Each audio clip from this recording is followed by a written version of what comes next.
समेटे हैं। आज पूरा देश बैसाखी की उमंग से सराबोर है। आसाम में बिहू के नाम से तो बंगाल में पोहला बैशाख के रूप में इसमें कमल के फूल भी हैं जो राष्ट्र की आराधना के प्रतीक हैं। और अब माननीय प्रधानमंत्री जी को अंग वस्त्र और उससे पहले हरियाणा की आन बान और शान की प्रतीक पगड़ी माननीय प्रधानमंत्री जी को पहनाकर उन्हें सम्मानित करेंगे माननीय मुख्यमंत्री महोदय। उन्हीं के शब्दों में, जहां दूध दही का खाना वैसा है अपना हरियाणा, इन्हीं परंपराओं में शामिल गौरवशाली पगड़ी जो यहां के सांस्कृतिक मूल्यों को खुद में समाहित किए है, हरियाणा ने आज भी अपनी इस गौरवशाली विरासत को सहेज कर संजो कर रखा है।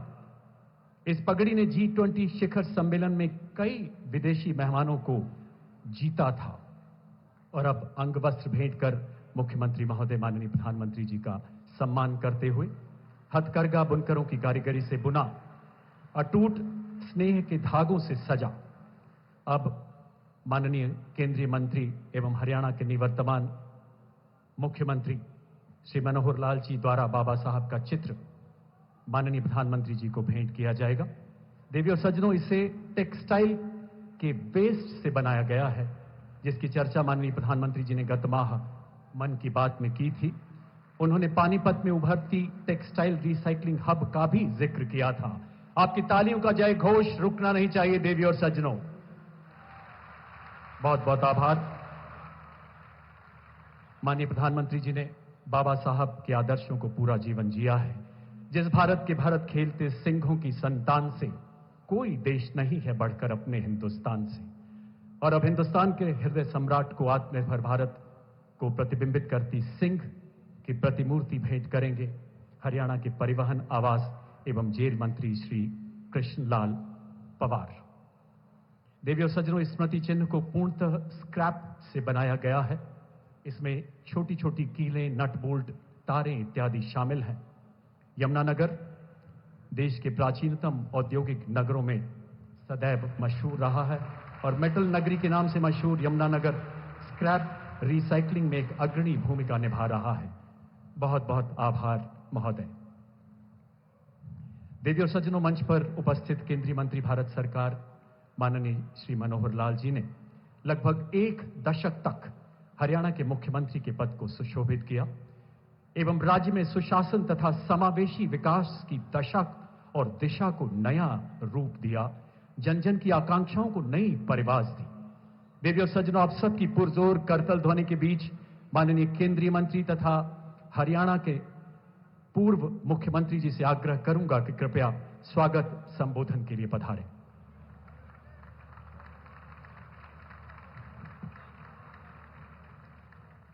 भारत माता की, भारत माता की। अपने देश के लोकप्रिय यहां के 140 करोड़ जनता की दिलों की धड़कन अपने प्रधानमंत्री माननीय श्री नरेंद्र मोदी जी,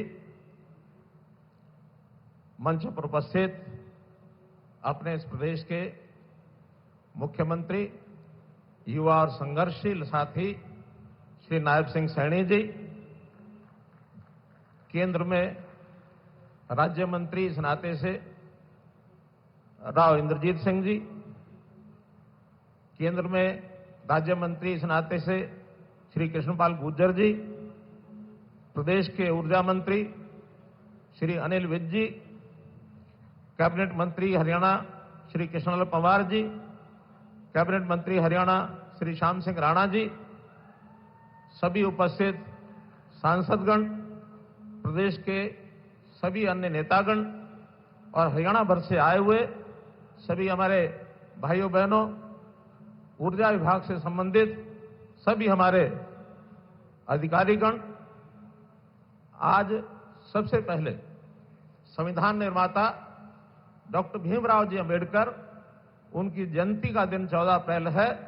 मैं उनके चरणों में श्रद्धांजलि अर्पित करता हूं, नमन करता हूं।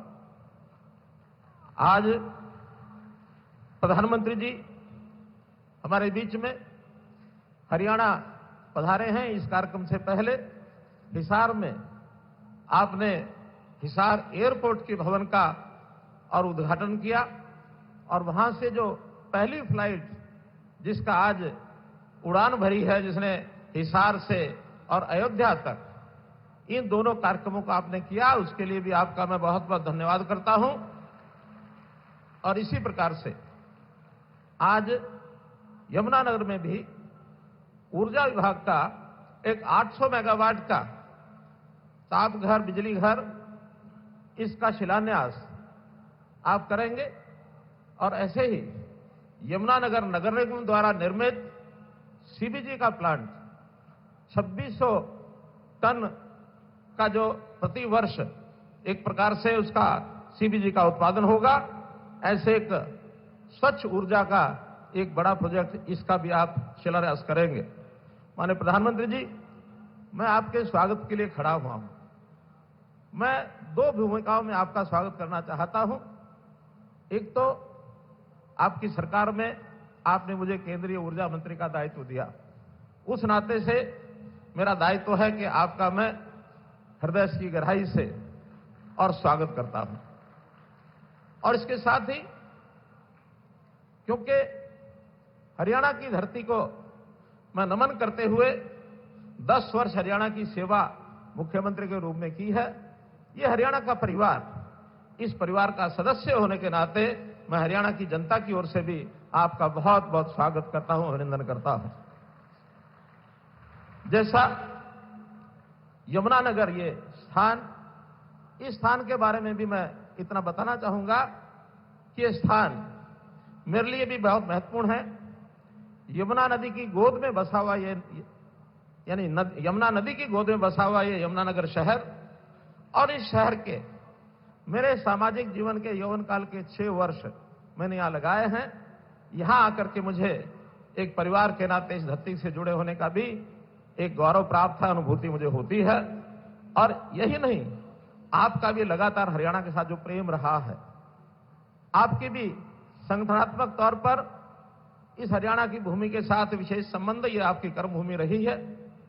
और ये प्यार इस बात को दर्शा रहा है कि पिछले 2014 से लेकर अब तक आप सब प्रदेशों में जाते हैं, लेकिन हरियाणा आपको इसलिए याद रखता है कि हरियाणा में आप 13 बार सरकारी काम से और 11 बार गैर सरकारी अर्थात चुनावी दौरे आपने किए। 24 दौरे इससे पहले हो चुके हैं, आज ये 25वां दौरा 10 साल के अंदर है। मैं समझता हूं हरियाणा प्रदेश को आप प्यार करते हैं और बदले में हरियाणा की जनता भी आपको श्रद्धा और सम्मान के साथ देखते हुए आपको प्यार करती है। इसलिए मैं आपका बहुत बहुत स्वागत करता हूं। आज जो सौगात आप देने जा रहे हैं, जो ये तापघर, बिजली घर, यह 800 मेगावाट का, इससे पहले भी 600 मेगावाट के 2 प्लांट यहां चलते हैं। लेकिन ऊर्जा की बढ़ती आवश्यकता को देख करके ये जो तीसरा प्लांट आज इसका शिलान्यास हो रहा है, इसका अपने आप में बहुत महत्व है। हम आपके कहे अनुसार, जैसा सबको प्रेरणा आपसे मिलती है कि इस देश को कैसे 2047 तक, जब देश को आजाद हुए 100 वर्ष हो जाएंगे, तो ये देश विकसित भारत के नाम से जाना जाए, विकसित देशों की श्रेणी में आ जाए, ये अपना बड़ा लक्ष्य है। और यदि विकसित भारत को हमको बनाना है तो निश्चित रूप से यहाँ की आर्थिकी, यहाँ का उद्योग, रोजगार, ये सब काम आगे हमको बढ़ाने हैं। और उसमें जो आवश्यक तत्व है, उद्योग हो या अन्य अपने जितने भी काम हैं, ऊर्जा जो है उसका एक आवश्यक तत्व है। ऊर्जा की डिमांड, उसकी मांग लगातार बढ़ती जा रही है।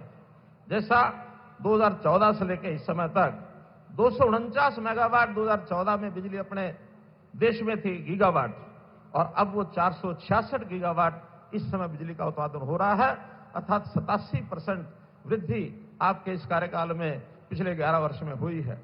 और यही नहीं, आने वाले 2031-32 तक जो लक्ष्य रखा गया है वो 874 गीगावाट का ये लक्ष्य रखा गया है।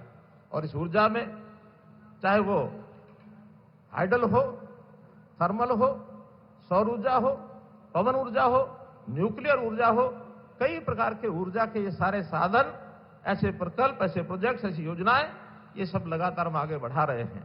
और इनको बढ़ाने के बाद निश्चित रूप से ऊर्जा के जो टारगेट है, इसको हम पूरा करेंगे और पूरा करने के बाद इस देश की जो ऊर्जा की स्थिति है, अगर मैं दुनिया भर के देशों को देखता हूं, याद करता हूं, तो सबसे ज्यादा ऊर्जा का उत्पादन आज चाइना में है, दूसरे नंबर पर यूएस में है, और हमारे लिए सौभाग्य की बात है कि उनके मुकाबले में तीसरे नंबर पर ऊर्जा का उत्पादन होता है तो भारतवर्ष में होता है। मित्रों, तो हम इस गति को पकड़े हुए हैं और एक दिन दुनिया में सिरमौर देश के नाते से हम आगे बढ़ने का संकल्प करते हैं।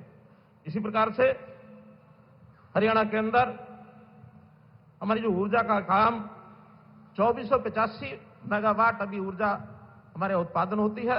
800 मेगावाट का इस ताप घर बनने के बाद ये 3285 मेगावाट हो जाएगी।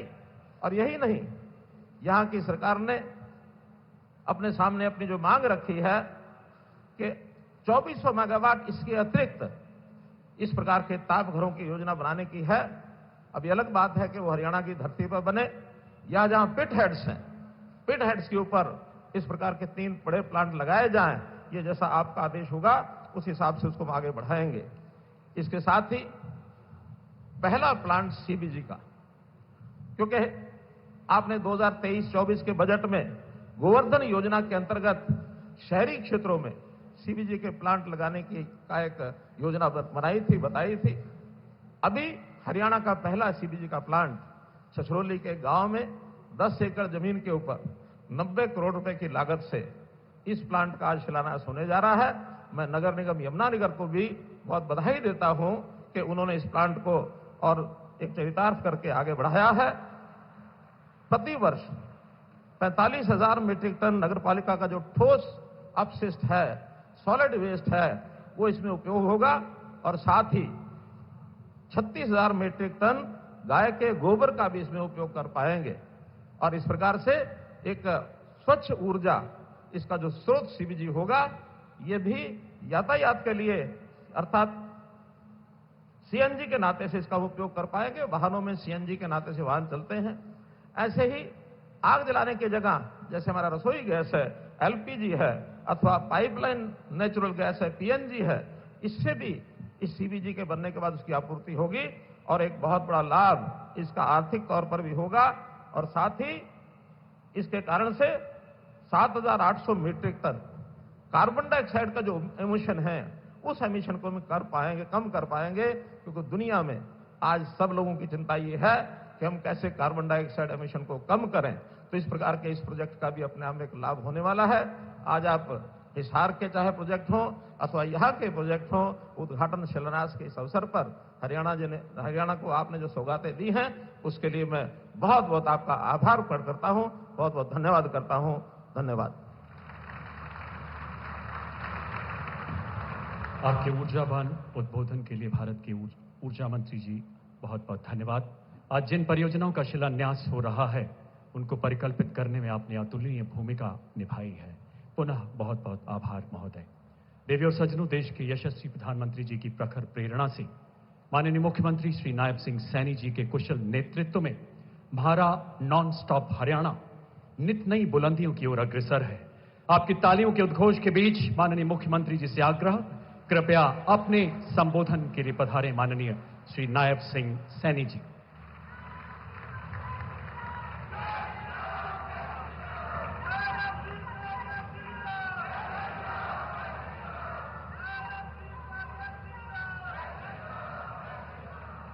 भारत माता की। भाई, दुनिया के सबसे लोकप्रिय नेता, भारत के यशस्वी प्रधानमंत्री आपके बीच में बैठे हैं, हरियाणा के बीच में बैठे हैं। हरियाणा की धाकड़ आवाज आनी चाहिए एक जोरदार जयकारे के साथ, भारत माता के। हम सबका परम सौभाग्य है कि आज सुबह से देश के यशस्वी प्रधानमंत्री विकसित भारत, विकसित हरियाणा को गति देने के लिए आज हरियाणा में हम सब के बीच में आए हैं। मैं हरियाणा के कोटि कोटि जन, हरियाणा के 2 करोड़ 80 लाख लोगों की तरफ से देश के यशस्वी प्रधानमंत्री आदरणीय नरेंद्र मोदी जी का इस यमुनानगर की पवित्र भूमि पर स्वागत करता हूं। आप सबकी तरफ से धन्यवाद करता हूं। उनके साथ ही भारत सरकार में ऊर्जा मंत्री और पूर्व में हरियाणा प्रदेश के मुख्यमंत्री आदरणीय मनोहर लाल जी का भी मैं जोरदार स्वागत करता हूं। मंच पर विराजमान सभी भारत सरकार के मंत्रीगण, प्रदेश सरकार के मंत्रीगण, आप सबका भी मैं दिल से बहुत बहुत धन्यवाद करता हूं। आज मुझे गर्व है, आज हम सब के लिए ये गर्व की बात है कि मां सरस्वती की गोद में बसी इस पावन नगरी यमुनानगर में माननीय प्रधानमंत्री जी का दिल से मैं स्वागत भी करता हूं, उनका अभिनंदन भी करता हूं और अपने पूरे हरियाणा की तरफ से उनको राम राम भी कहता हूं। मेरे लिए परम सौभाग्य की बात है कि मैं आप सबका भी हार्दिक स्वागत करता हूं। आप सब इतनी भारी संख्या में आए हैं। मैं आप सब की तरफ से माननीय प्रधानमंत्री जी का आप लोग स्वागत करने के लिए आए हैं, इसके लिए आप सबका बहुत बहुत धन्यवाद भी करता हूं। माननीय प्रधानमंत्री जी, आज हम सब हरियाणा वासियों के लिए ये बहुत बड़ा दिन है, बहुत शुभ दिन है। आज भारत रत्न बाबा साहेब भीमराव अंबेडकर जी की 135वीं जयंती है। मैं उन्हें कोटि कोटि नमन करता हूं। इस शुभ दिन पर किसानों और मजदूरों के मसीहा दीनबंधु सर चौधरी छोटू राम जी के नाम पर स्थापित थर्मल पावर प्लांट में आपके कर कमलों द्वारा 800 मेगावाट की अल्ट्रा सुपर क्रिटिकल यूनिट की आधारशिला भी अभी रखी जाएगी। मैं इसके लिए आपका पुनः बहुत बहुत धन्यवाद करता हूं। आदरणीय प्रधानमंत्री जी, इसके लिए मैं हरियाणा सरकार की तरफ से और हरियाणा वासियों की तरफ से आपका धन्यवाद करता हूं। आदरणीय प्रधानमंत्री जी, अभी कुछ घंटे पहले आपने अपने कर कमलों से हिसार में हरियाणा के पहले एयरपोर्ट महाराजा अग्रसेन उसके दूसरे टर्मिनल का भवन का शिलान्यास किया। वहां से भगवान श्री राम की नगरी अयोध्या में स्थित महर्षि वाल्मीकि अंतर्राष्ट्रीय हवाई अड्डे तक की पहली हवाई उड़ान को हरी झंडी भी आपने दिखाई है। करोड़ों देशवासियों के अयोध्या में राम मंदिर के सांझे सपने को भी माननीय प्रधानमंत्री जी आपने ही पूरा किया है। साथियों, इससे अच्छा दिन और खुशी की बात हमारे लिए नहीं हो सकती है। आप हमारे बीच में मौजूद हैं। माननीय प्रधानमंत्री जी, यह वही यमुनानगर है जहां की माटी में लकड़ी और बर्तनों के लघु उद्योगों से लाखों लोगों को रोजगार मिलता है। आज आपके आगमन से यह शहर विकास के स्वर्णिम युग में कदम रख रहा है। आज यहां की हवा में एक नया जोश, एक नई उम्मीद और एक नया उत्साह आया है। माननीय प्रधानमंत्री जी, आपके मार्गदर्शन और प्रेरणा से पिछले 10 सालों में हरियाणा ने विकास के हर क्षेत्र में नए कीर्तिमान स्थापित किए हैं और अपना परचम हरियाणा ने लहराया है।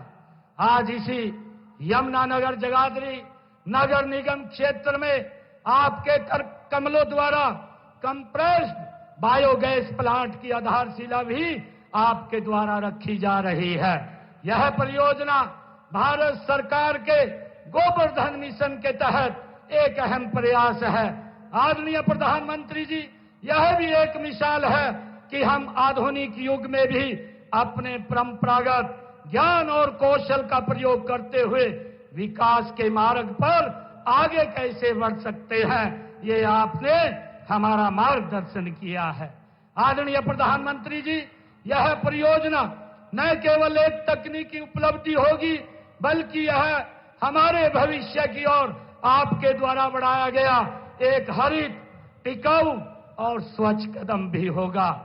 माननीय प्रधानमंत्री जी, हरियाणा आपके नेतृत्व में डबल इंजन की सरकार से चल रहा था, लेकिन अब हरियाणा की जनता के आशीर्वाद से, आपके मार्गदर्शन में हरियाणा में ट्रिपल इंजन की सरकार है। हमारी तीसरी पारी में हरियाणा अब 3 गुना गति की रफ्तार से आगे बढ़ रहा है। माननीय प्रधानमंत्री जी, आपके कुशल और आपके विजन से आज हरियाणा को ऐसा कोई जिला नहीं जहां से कोई नेशनल हाईवे न गुजरता हो, ऐसा कोई शहर, गांव, गली या कस्बा नहीं जिसकी कनेक्टिविटी जिला मुख्यालय से न हो। और आज आपके आशीर्वाद से इसमें एक और महत्वपूर्ण कड़ी जुड़ रही है, रेवाड़ी बाईपास परियोजना की। मैं इसके लिए भी हरियाणा की जनता की ओर से आपका धन्यवाद करता हूं, हृदय से आपका आभार व्यक्त करता हूं। आदरणीय प्रधानमंत्री जी, हरियाणा ने पिछले 10 सालों में हर क्षेत्र में अलग अलग उपलब्धियां हासिल की है, अपनी एक अलग पहचान बनाई है, अपनी एक अलग जगह बनाई है। माननीय प्रधानमंत्री जी, आपने ऊर्जा को राजनीति से हटकर राष्ट्र नीति में बदला है। आज हरियाणा में बिजली के क्षेत्र में क्रांतिकारी बदलाव आया है। पिछले 10 वर्षों में हमारे बिजली उपकरणों का घाटा 30% से घटकर केवल 10.4% रह गया है। यह चमत्कार संभव हो पाया है आपके द्वारा शुरू की गई उदय स्कीम से ये संभव हो पाया है। हाल ही में जारी वर्ष 2023-24 की राष्ट्रीय रैंकिंग में मुझे खुशी है आपको बताते हुए, हमारा हरियाणा का उत्तर हरियाणा बिजली वितरण निगम ने पूरे देश में प्रथम स्थान प्राप्त किया है। इतना ही नहीं, पूरे देश में दूसरा स्थान हमारे दक्षिणी हरियाणा बिजली वितरण निगम को मिला है। हमारे राज्य के लिए यह एक ऐतिहासिक उपलब्धि है। माननीय प्रधानमंत्री जी, हमारे पूर्व में मुख्यमंत्री श्री मनोहर लाल जी ने हरियाणा में हमारा गांव जगमग गांव योजना के तहत 24 घंटे बिजली देने का प्रावधान हरियाणा में किया है। मुझे गर्व है कि आज 5,870 गांव में 24 घंटे बिजली की आपूर्ति की जा रही है। बाकी बचे 1,366 गांव को इस योजना का लाभ लेने के लिए प्रोत्साहित करने के लिए शीघ्र ही हम एक नई स्कीम शुरू करेंगे। माननीय प्रधानमंत्री जी, हरियाणा आपको अपना मानता है, अपना समझता है और हक से माननीय प्रधानमंत्री जी आपसे अपनी बात कहता है। जब आप पीछे चुनाव के दौरान हरियाणा में आए थे, तब आपने हरियाणा की सेवा करने के लिए जनता से आशीर्वाद मांगा था। माननीय प्रधानमंत्री जी, हरियाणा के लोगों ने तीसरी बार ऐतिहासिक और पूर्ण बहुमत की सरकार का आशीर्वाद देकर बता दिया है कि हरियाणा के लोग आपके साथ हैं, आपकी नीति के साथ हैं, आपकी नीयत के साथ हैं और आपके नेतृत्व के साथ हैं। आपके विकसित भारत के संकल्प के साथ हरियाणा है। आदरणीय प्रधानमंत्री जी, मैं आपको हरियाणा के 2,80,00,000 लोगों की ओर से ये विश्वास दिलाता हूं कि आपके 2047 के विकसित भारत के संकल्प को पूरा करने के लिए हरियाणा देश के साथ, आपके साथ कदम से कदम और कंधे से कंधा मिला करके चलेगा। माननीय प्रधानमंत्री जी, आपको विश्वास दिलाता हूं कि विकसित भारत के मानचित्र पर विकसित हरियाणा की भी तस्वीर होगी। मैं एक बार पुनः हरियाणा के अपने सभी परिवारजनों की ओर से आप हरियाणा में पधारे हैं, आने पर हरियाणा के विकास को नई दिशा और नई ऊंचाई देने के लिए हृदय से आपका अभिनंदन करता हूं, आपका वंदन करता हूं, आपका स्वागत करता हूं। बहुत बहुत धन्यवाद। जय हिंद, जय भारत, जय भारत। राष्ट्र प्रेम एवं मानव कल्याण की संवेदनाओं से ओतप्रोत आपके प्रेरणादायक संबोधन के लिए बहुत बहुत आभार माननीय मुख्यमंत्री जी। आपके मार्गदर्शन में हरियाणा जन कल्याण एवं मानव सेवा के नए कीर्तिमान स्थापित कर रहा है। आपके निवास संत कुटीर के दरवाजे हरियाणा वासियों के लिए 24 घंटे खुले हैं। हरियाणा सरकार अपने तीसरे कार्यकाल में तिगुनी गति से विकसित भारत एवं विकसित हरियाणा के लक्ष्य की ओर अनवरत अग्रसर है और इस संकल्प सिद्धि को केंद्र सरकार की विभिन्न विकास परियोजनाएं लगातार नई ऊर्जा, नई गति शक्ति प्रदान कर रही हैं। और इसी महाप्रकल्प में नए आयाम जोड़ते हुए माननीय प्रधानमंत्री जी द्वारा आज यहां 3 ऐतिहासिक परियोजनाओं का शिलान्यास एवं उद्घाटन किया जा रहा है। देवी और सज्जनों, इसकी विस्तृत जानकारी एवं हरियाणा के पिछले 10 सालों की विकास यात्रा को 2 लघु फिल्मों द्वारा भी दिखाया जाएगा। आप सबकी करतल ध्वनि के जय घोष के बीच माननीय प्रधानमंत्री जी से निवेदन, कृपया रिमोट का बटन दबाकर इन प्रकल्पों का शिलान्यास एवं उद्घाटन करें। माननीय प्रधानमंत्री महोदय।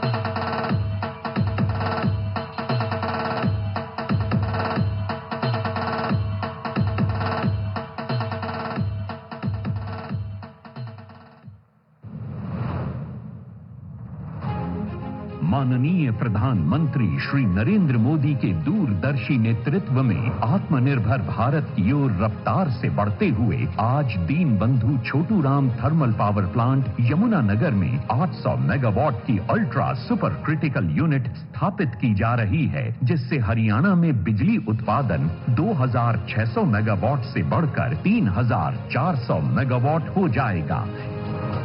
8,500 करोड़ रुपए की लागत से तैयार होने वाली ये परियोजना अल्ट्रा सुपर क्रिटिकल तकनीक पर आधारित है, जो समग्र परिचालन दक्षता में 8% तक सुधार करेगी।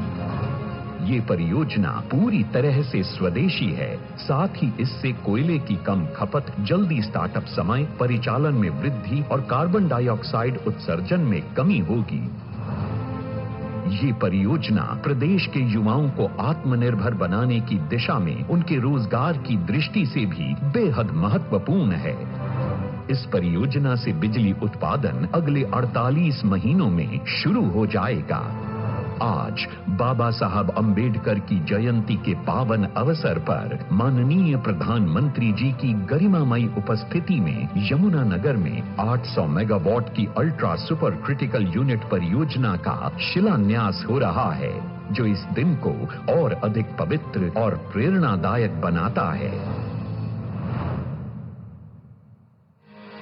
हरियाणा की धरती पर लिखा जा रहा है हरित भविष्य का नया अध्याय, और इसकी नींव रख रहे हैं देश के यशस्वी प्रधानमंत्री श्री नरेंद्र मोदी जी। मुकारबपुर में स्थापित हो रहा है एक अत्याधुनिक गोबरधन संयंत्र। स्वच्छ ऊर्जा, स्वदेशी समाधान और आत्मनिर्भर भारत की दिशा में एक और बड़ा कदम। 90 करोड़ की लागत से बन रहा ये प्लांट मई 2027 तक होगा तैयार। यहाँ 43,000 टन ठोस कचरा और 36,000 टन गोबर का होगा वैज्ञानिक निपटान, और तैयार होगी 9,500 टन जैविक खाद और 2,600 टन बायोगैस। हर साल घटेगा 7,800 टन CO2 उत्सर्जन, होगा रोजगार सृजन। यशस्वी प्रधानमंत्री श्री नरेंद्र मोदी जी के करकमलों से आज रेवाड़ी बाईपास का लोकार्पण हो रहा है। 1070 करोड़ रुपए की लागत से बनी 14.5 किलोमीटर लंबी ये सड़क सिर्फ कंक्रीट और तारकोल नहीं, उम्मीदों की राह है, तरक्की का जरिया है। ये बाईपास NH 352 से शुरू होकर नारनौल से जुड़ता है, इसलिए रेवाड़ी शहर को अब मिलेगी ट्रैफिक से राहत और सुकून। दिल्ली से नारनौल तक का सफर होगा अब लगभग 1 घंटे कम, यानी समय की बचत। नॉन स्टॉप काम, टॉप परिणाम।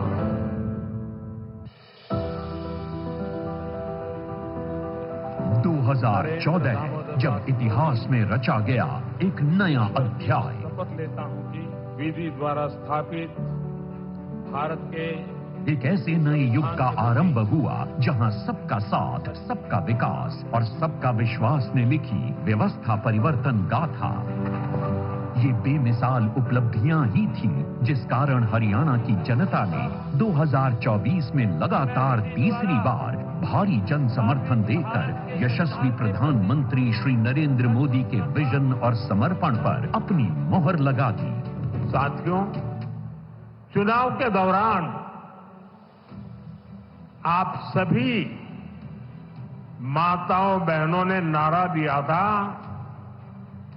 महारा हरियाणा, नॉन स्टॉप हरियाणा। उस नारे को हम सभी ने अपना संकल्प बना दिया। मुख्यमंत्री श्री नायब सिंह सैनी की अगुवाई में स्थानीय निकाय चुनावों में भी जोरदार जीत और हरियाणा की ट्रिपल इंजन सरकार इस बात का प्रमाण है कि अगर जन सेवा की भावना मन में हो तो एक सशक्त और समृद्ध हरियाणा का सपना साकार होकर रहेगा। साथियों, अगर नीति, नीयत और नेतृत्व सही हो तो समाज में भी परिवर्तन आता है और देश में भी आता है। 10 वर्ष अपार हर्ष और नव उत्कर्ष की तर्ज पर प्रधानमंत्री श्री नरेंद्र मोदी और मौजूदा केंद्रीय मंत्री एवं पूर्व मुख्यमंत्री श्री मनोहर लाल की नीतियों से पहचान पत्र के जरिए स्वाभिमान के साथ घर बैठे 52 लाख परिवारों को योजनाओं और सेवाओं का लाभ मिलने लगा है। 60 विभागों की 819 सेवाएं ऑनलाइन उपलब्ध हैं। दफ्तर और दरखास्त का चक्कर हुआ खत्म। अंत्योदय परिवारों का हुआ उत्थान। सरकारी नौकरियों में पर्ची खर्ची के सिस्टम पर लगा full stop. Online transfer system. किसानों की सभी फसलें बिना किसी झंझट के बिकती हैं MSP पर और फसल खरीद का पैसा सीधा खाते में। हरियाणा बना है खेलों का पावर हाउस। आयुष्मान भारत चिरायु योजना ने दिया सुकून। हर जिले में बन रहा है मेडिकल कॉलेज। महिला सशक्तिकरण की मिसाल बना हरियाणा। हर घर नल से जल। 2014 से पहले राज्य में बिजली के लिए मचता था हाहाकार। आज मारा गांव जगमग गांव योजना के तहत लगभग 6000 गांवों में 24 घंटे बिजली आपूर्ति हो रही है। प्रदेश में शैक्षणिक विकास को मिली है एक नई गति। सामाजिक सुरक्षा पेंशन 2014 के मुकाबले आज 3 गुना 3000 रुपए मासिक कर दी गई। बीते 10 साल में हरियाणा नॉन स्टॉप विकास के कारण बदलावों का साक्षी बना और ये यात्रा नॉन स्टॉप जारी है क्योंकि यहाँ है ट्रिपल इंजन सरकार, तिगुनी रफ्तार। बहुत बहुत आभार महोदय। आइए जोरदार तालियों से अभिवादन करें इन अलौकिक पलों का। 10 वर्ष अपार हर्ष, नव उत्कर्ष। पिछले 10 सालों में देश उन्नति और उत्थान की ऐसी गौरव गाथा रच रहा है जो युगों युगों तक देशवासियों को प्रेरित करेगी। इस नवजागरण के प्रणेता, नए भारत के शिल्पी को सुनने के लिए आज दुनिया का हर अंतर्राष्ट्रीय मंच प्रतीक्षारत रहता है। देवियों और सज्जनों, शिवालिक की पर्वत श्रृंखलाओं के उस पार तक जाती आपकी तालियों के गूंज के साथ आइए माननीय प्रधानमंत्री जी से आग्रह करें कि अपने आशीर्वचनों से हमारा मार्गदर्शन करें, अपने ओजस्वी उद्बोधन से हमें अनुग्रहित करें। माननीय प्रधानमंत्री महोदय।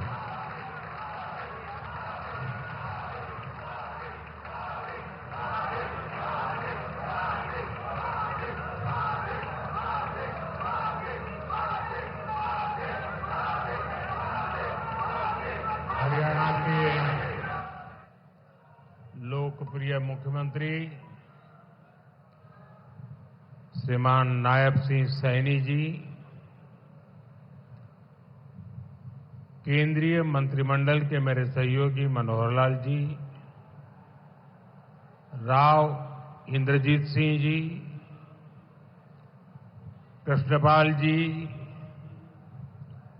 हरियाणा सरकार के मंत्रीगण, सांसद और विधायकगण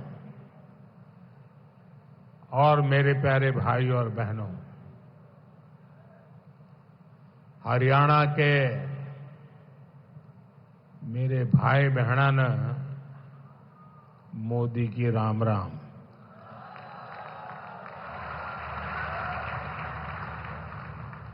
साथियों, आज मैं उस धरती को प्रणाम करता हूं जहां मां सरस्वती का उद्गम हुआ,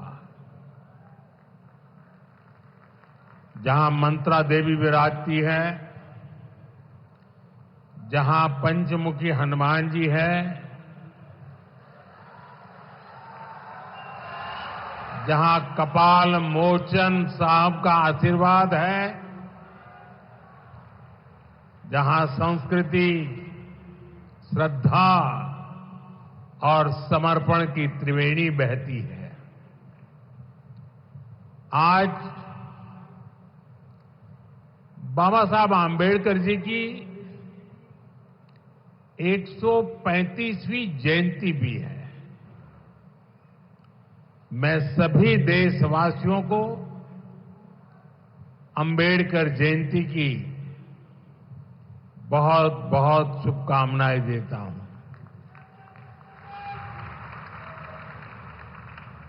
बाबा साहब का विजन, उनकी प्रेरणा निरंतर विकसित भारत की यात्रा में हमें दिशा दिखा रही है। साथियों, यमुनानगर सिर्फ एक शहर नहीं, ये भारत के औद्योगिक नक्शे का भी अहम हिस्सा है। प्लाईवुड से लेकर पीतल और स्टील तक ये पूरा क्षेत्र भारत की अर्थव्यवस्था को मजबूती देता है। कपाल मोचन मेला, ऋषि वेदव्यास की तपोभूमि और गुरु गोविंद सिंह जी की एक प्रकार से शस्त्र भूमि। साथियों, ये अपने आप में एक गरिमा बढ़ाने वाली बात है। और यमुनानगर के साथ तो जैसे अभी मनोहर लाल जी बता रहे थे, सैनी जी बता रहे थे, मेरी कई पुरानी यादें जुड़ी हुई हैं। जब मैं हरियाणा का प्रभारी था तो पंचकुला से यहां आना जाना लगा रहता था।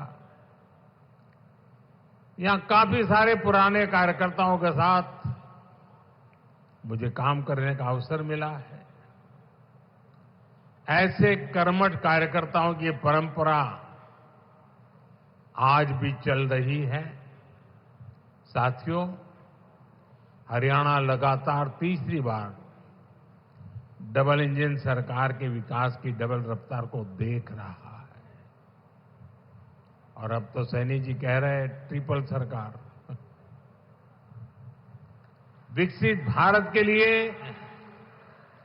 विकसित हरियाणा, यह हमारा संकल्प है। इस संकल्प की सिद्धि के लिए, हरियाणा के लोगों की सेवा के लिए, यहां के युवाओं के सपनों को पूरा करने के लिए हम ज्यादा स्पीड से, ज्यादा बड़े स्केल पर काम करते रहते हैं। आज यहां शुरू हुई विकास परियोजनाएं ये भी इसी का जीता जागता उदाहरण है। मैं हरियाणा के लोगों को इस विकास परियोजनाओं के लिए बहुत बहुत बधाई देता हूं। साथियों, मुझे गर्व है कि हमारी सरकार बाबा साहब के विचारों को आगे बढ़ाते हुए चल रही है। बाबा साहब आंबेडकर ने उद्योगों के विकास को सामाजिक न्याय का मार्ग बताया था। बाबा साहब ने भारत में छोटी जोतों की समस्या को पहचाना था।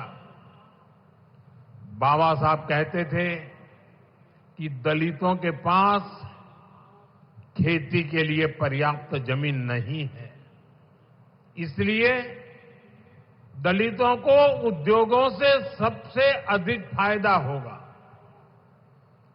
बाबा साहब का विजन था कि उद्योगों से दलितों को ज्यादा रोजगार मिलेंगे और उनका जीवन स्तर ऊपर उठेगा। भारत में औद्योगिकरण की दिशा में बाबा साहब ने देश के पहले उद्योग मंत्री डॉक्टर श्यामा प्रसाद मुखर्जी के साथ मिलकर काम किया था। साथियों, औद्योगिकरण और मैन्युफैक्चरिंग के इस तालमेल को दीनबंधु चौधरी छोटू राम जी ने भी गांव की समृद्धि का आधार माना था।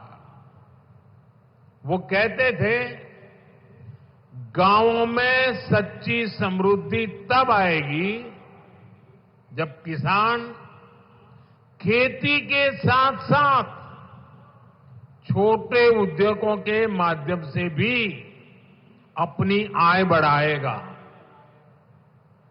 गांव और किसान के लिए जीवन खपाने वाले चौधरी चरण सिंह जी की सोच भी इससे अलग नहीं थी। चौधरी साहब कहते थे, औद्योगिक विकास को कृषि का पूरक होना चाहिए। दोनों हमारी अर्थव्यवस्था के स्तंभ हैं। साथियों, मेक इन इंडिया के, आत्मनिर्भर भारत के मूल में भी यही भावना है, यही विचार है, यही प्रेरणा है। इसलिए हमारी सरकार भारत में मैन्युफैक्चरिंग पर इतना बल दे रही है। इस वर्ष के बजट में हमने मिशन मैन्युफैक्चरिंग की घोषणा की है। इसका मकसद है कि दलित, पिछड़े, शोषित, वंचित नौजवानों को ज्यादा से ज्यादा रोजगार मिले, नौजवानों को जरूरी ट्रेनिंग मिले, व्यापार कारोबार का खर्चा कम हो, एमएसएमई सेक्टर को मजबूती मिले, उद्योगों को टेक्नोलॉजी का लाभ मिले और हमारे उत्पाद दुनिया में सबसे बेहतरीन हो। इन सारे लक्ष्यों को प्राप्त करने के लिए बहुत जरूरी है कि देश में बिजली की कोई कमी न हो। हमें एनर्जी में भी आत्मनिर्भर होना ही होगा। इसलिए आज का ये कार्यक्रम बहुत अहम है। आज Dinbandhu Chaudhary Chhoturam thermal power plant की तीसरी इकाई का काम शुरू हुआ है। इसका फायदा यमुना नगर को होगा, उद्योगों को होगा। भारत में जितना औद्योगिक विकास, जैसे प्लाईवुड बनता है, उसका आधा तो यमुना नगर में होता है। यहां एल्यूमिनियम, कॉपर और पित्तल के बर्तनों की मैन्युफैक्चरिंग बड़े पैमाने पर होती है। यहीं से पेट्रोकेमिकल प्लांट के उपकरण दुनिया के कई देशों में भेजे जाते हैं। बिजली का उत्पादन बढ़ने से इन सभी को फायदा होगा। यहां मिशन मैन्युफैक्चरिंग को मदद मिलेगी। साथियों, विकसित भारत के निर्माण में बिजली की बहुत बड़ी भूमिका होने वाली है और हमारी सरकार बिजली की उपलब्धता बढ़ाने के लिए चौतरफा काम कर रही है। चाहे वन नेशन वन ग्रिड हो, नए कोल पावर प्लांट हो, सोलर एनर्जी हो, न्यूक्लियर सेक्टर का विस्तार हो, हमारा प्रयास है कि देश में बिजली का उत्पादन बढ़े, राष्ट्र निर्माण में बिजली की कमी बाधा न बने। लेकिन साथियों, हमें कांग्रेस के दिनों को भी भूलना नहीं चाहिए। हमने 2014 से पहले, जब कांग्रेस की सरकार थी, वो दिन भी देखे हैं जब पूरे देश में ब्लैकआउट होते थे, बिजली गुल हो जाती थी। कांग्रेस की सरकार रहती तो देश को आज भी ऐसे ही ब्लैकआउट से गुजरना पड़ता। न कारखाने चल पाते, न रेल चल पाती, न खेतों में पानी पहुंच पाता।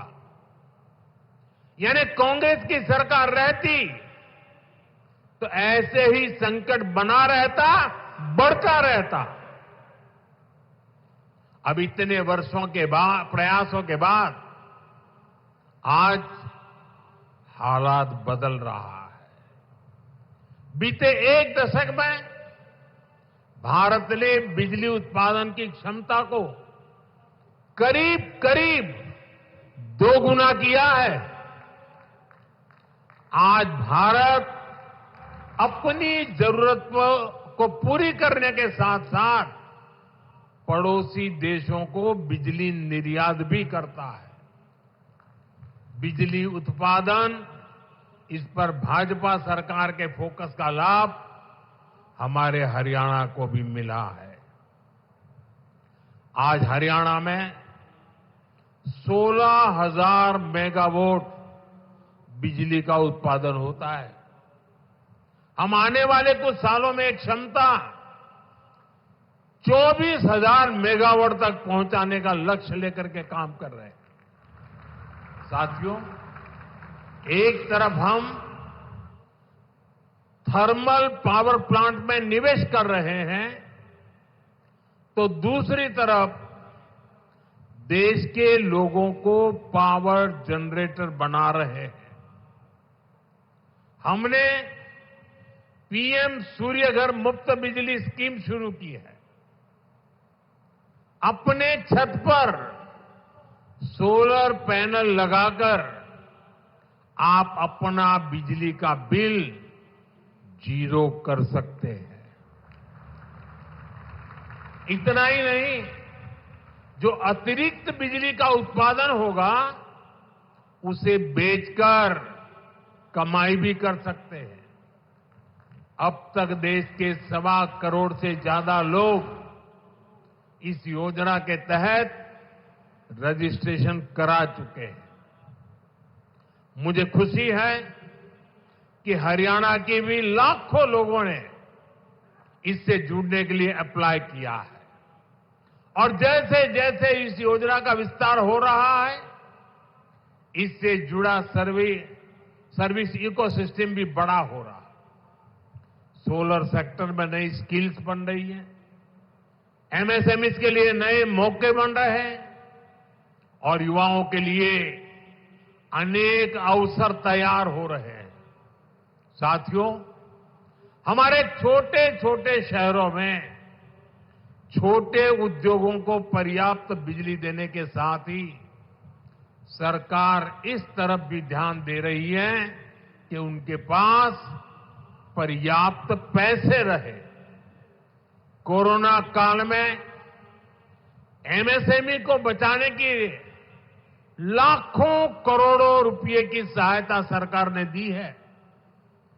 छोटे उद्योग भी अपना विस्तार कर सके, इसके लिए हमने एमएसएमई की परिभाषा बदली है। अब छोटे उद्योगों को ये डर नहीं सताता कि जैसे ही वो आगे बढ़े सरकारी मदद छीन जाएगी। अब सरकार छोटे उद्योग के लिए स्पेशल क्रेडिट कार्ड की सुविधा देने जा रही है। क्रेडिट गारंटी कवरेज को भी बढ़ाया जा रहा है। अभी कुछ दिन पहले ही मुद्रा योजना को 10 साल पूरे हुए हैं। आपको जानकर के खुशी भी होगी और सुखद आश्चर्य भी होगा। मुद्रा योजना में पिछले 10 साल में देश के सामान्य लोग जो पहली बार उद्योग के क्षेत्र में आ रहे, कारोबार के क्षेत्र में आ रहे थे, उनको बिना गारंटी 33 लाख करोड़ रुपए, आप कल्पना कीजिए, 33 लाख करोड़ रुपए बिना गारंटी के लोन के रूप में दिए जा चुके हैं। इस योजना के 50% से भी ज्यादा लाभार्थी एससी, एसटी, ओबीसी परिवार के ही साथी हैं। कोशिश यही है कि ये छोटे उद्योग हमारे नौजवानों के बड़े सपनों को पूरा करें। साथियों, हरियाणा के हमारे किसान भाई बहनों की मेहनत हर भारतीय की थाली में नजर आती है। भाजपा की डबल इंजन की सरकार किसानों के दुख सुख की सबसे बड़ी साथी है। हमारा प्रयास है कि हरियाणा के किसानों का सामर्थ्य बढ़े। हरियाणा की भाजपा सरकार अब राज्य की 24 फसलों को एमएसपी पर खरीदती है। हरियाणा के लाखों किसानों को पीएम फसल बीमा योजना का लाभ भी मिला है। इस योजना के तहत लगभग 9,000 करोड़ रुपए से ज्यादा के क्लेम दिए गए हैं। इसी तरह पीएम किसान सम्मान निधि से 6,500 करोड़ रुपए हरियाणा के किसानों के जेब में गए हैं। साथियों, हरियाणा सरकार ने अंग्रेजों के जमाने से चले आ रहे आबियाना को भी खत्म कर दिया है। अब आपको नहर के पानी पर टैक्स भी नहीं देना पड़ेगा और आबियाने का जो 130 करोड़ रुपए से ज्यादा का बकाया था वो भी माफ हो गया है। साथियों, डबल इंजन सरकार के प्रयासों से किसानों को, पशुपालकों को आय के नए साधन मिल रहे हैं। गोवर्धन योजना, इसे किसानों के कचरे के निपटारे और उससे आय का अवसर मिल रहा है। गोबर से, खेती के अवशेष से, दूसरे जैविक कचरे से बायोगैस बनाई जा रही है। इस वर्ष के बजट में देश भर में 500 गोवर्धन प्लांट बनाने की घोषणा की गई है। आज यमुनानगर ने भी नए गोवर्धन प्लांट की आधारशिला रखी गई है। इससे नगर निगम के भी हर साल 3 करोड़ रुपए बचेंगे। गोवर्धन योजना स्वच्छ भारत अभियान में भी मदद कर रही है। साथियों, हरियाणा की गाड़ी अब विकास के पथ पर दौड़ रही है। यहां आने से पहले मुझे हिसार में लोगों के बीच जाने का अवसर मिला। वहां से अयोध्या धाम के लिए सीधी हवाई सेवा शुरू हुई है। आज रेवाड़ी के लोगों को बाईपास की सौगात भी मिली है। अब रेवाड़ी के बाजार, चौराहों, रेलवे फाटकों पर लगने वाले ट्रैफिक जाम से लोगों को छुटकारा मिल जाएगा। ये 4 लेन का बाईपास गाड़ियों को बड़ी आसानी से शहर से बाहर निकाल देगा। दिल्ली से नारनौल की यात्रा में 1 घंटा समय कम लगेगा। मैं आपको इसकी बधाई देता हूं।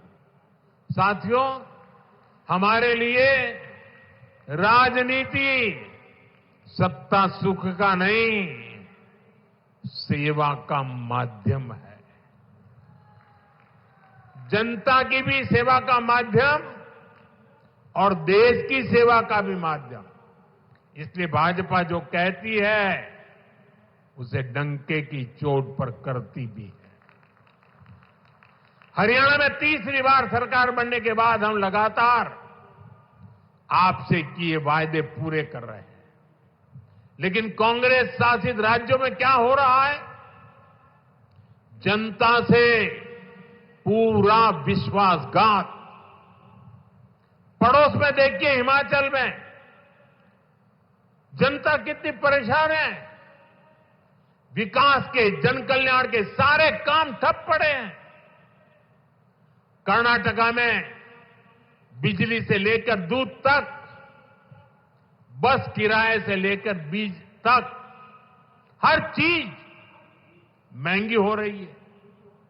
मैं सोशल मीडिया पर देख रहा था, कर्नाटका में कांग्रेस सरकार ने जो महंगाई बढ़ाई है, भांति भांति के टैक्स लगाए हैं। सोशल मीडिया में लोगों ने बड़ा आर्टिकुलेट किया है और उन्होंने कहा है, और A to Z पूरी ABCD और हर अक्षर के साथ कैसे कैसे उन्होंने टैक्स बढ़ाए, उसका A to Z पूरा लिस्ट बना करके ये कर्नाटक की कांग्रेस सरकार की पोल खोल के रखी है। खुद वहां के मुख्यमंत्री के करीबी कहते हैं कि कांग्रेस ने कर्नाटका को करप्शन में नंबर 1 बना दिया। साथियों, तेलंगाना की कांग्रेस सरकार भी जनता से किए वादे भूल गई है। वहां कांग्रेस, वहां की सरकार जंगलों पर बुलडोजर चलवाने में व्यस्त है। प्रकृति को नुकसान, जानवरों को खतरा, यही है कांग्रेस की कार्यशैली। हम यहां कचरे से गोवर्धन बनाने के लिए मेहनत कर रहे हैं और वो बने बनाए जंगलों को उजाड़ रहे हैं। यानी सरकार चलाने के 2 मॉडल आपके सामने हैं। एक तरफ कांग्रेस का मॉडल है जो पूरी तरह झूठ साबित हो चुका है, जिसमें सिर्फ कश्मीर कुर्सी के बारे में सोचा जाता है। दूसरा मॉडल बीजेपी का है जो सत्य के आधार पर चल रहा है, बाबा साहब आंबेडकर ने दी हुई दिशा पर चल रहा है, संविधान की मर्यादाओं को सर आंखों पर चढ़ा के चल रहा है और सपना है विकसित भारत बनाने के लिए प्रयास करना। आज यहां यमुनानगर में भी हम इसी प्रयास को आगे बढ़ता देखते हैं। साथियों, मैं आपसे एक और अहम विषय की चर्चा करना चाहता हूं। कल देश ने वैशाखी का पर्व मनाया है। कल ही जलियांवाला बाग हत्याकांड के भी 106 वर्ष हुए हैं। इस हत्याकांड में अपनी जान गंवाने वालों की स्मृतियां आज भी हमारे साथ है। जलियांवाला हत्याकांड में शहीद हुए देशभक्तों और अंग्रेजों की क्रूरता के अलावा एक और पहलू है जिसे पूरी तरह अंधेरे में डाल दिया गया था। ये पहलू मानवता के साथ, देश के साथ खड़े होने के बुलंद जज्बे का है। इस जज्बे का नाम शंकरन नायर था। आपने किसी ने नहीं सुना होगा, शंकरन नायर का नाम नहीं सुना होगा, लेकिन आजकल इनकी बहुत चर्चा हो रही है। शंकरन नायर जी एक प्रसिद्ध वकील थे और उस जमाने में 100 साल पहले अंग्रेजी सरकार में बहुत बड़े पद पर विराजमान थे। वो सत्ता के साथ रहने का सुख, चैन, मौज सब कुछ कमा सकते थे, लेकिन उन्होंने विदेशी शासन की क्रूरता के विरुद्ध जलियांवाला बाग की घटना से व्यथित होकर मैदान में उतरे। उन्होंने अंग्रेजों के विरुद्ध आवाज उठाई। उन्होंने उस बड़े पद से लात मार करके इसे छोड़ दिया। केरल के थे, घटना पंजाब में घटी थी। उन्होंने जलियांवाला बाग हत्याकांड केस लड़ने का खुद ने फैसला किया। वो अपने दम पर लड़े, अंग्रेजी साम्राज्य को हिला कर रख दिया। जिस अंग्रेजी साम्राज्य का सूरज, जिनका सूरज कभी अस्त नहीं होता था, उसको शंकर नायर जी ने जलियांवाला हत्याकांड के लिए कोर्ट में कटघरे में खड़ा कर दिया। साथियों, ये सिर्फ मानवता के साथ खड़े होने का ही मामला भर नहीं है, ये एक भारत श्रेष्ठ भारत का भी बहुत उत्तम उदाहरण है। कैसे दूर सुदूर दक्षिण में केरल का एक व्यक्ति पंजाब में हुए हत्याकांड के लिए अंग्रेजी सत्ता से टकरा गया। यही स्पिरिट हमारी आजादी की लड़ाई की असली प्रेरणा है। यही प्रेरणा आज भी विकसित भारत की यात्रा में हमारी बहुत बड़ी ताकत है। हमें केरल के शंकरन नायर जी के योगदान के बारे में जरूर जानना चाहिए और पंजाब, हरियाणा, हिमाचल, यहां के एक एक बच्चे को जानना चाहिए। साथियों, गरीब, किसान, नौजवान और नारी शक्ति, इन चारों स्तंभों को सशक्त करने के लिए डबल इंजन सरकार निरंतर काम कर रही है। हम सभी के प्रयासों से हरियाणा जरूर विकसित होगा। मैं अपनी आंखों से देख रहा हूं, हरियाणा फलेगा, फूलेगा, देश का नाम रोशन करेगा।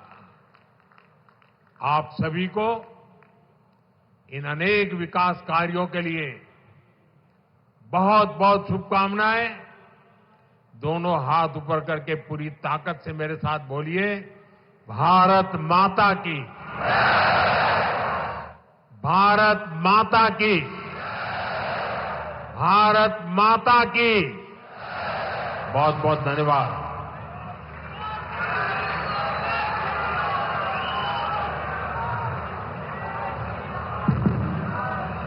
बहुत बहुत धन्यवाद माननीय प्रधानमंत्री महोदय।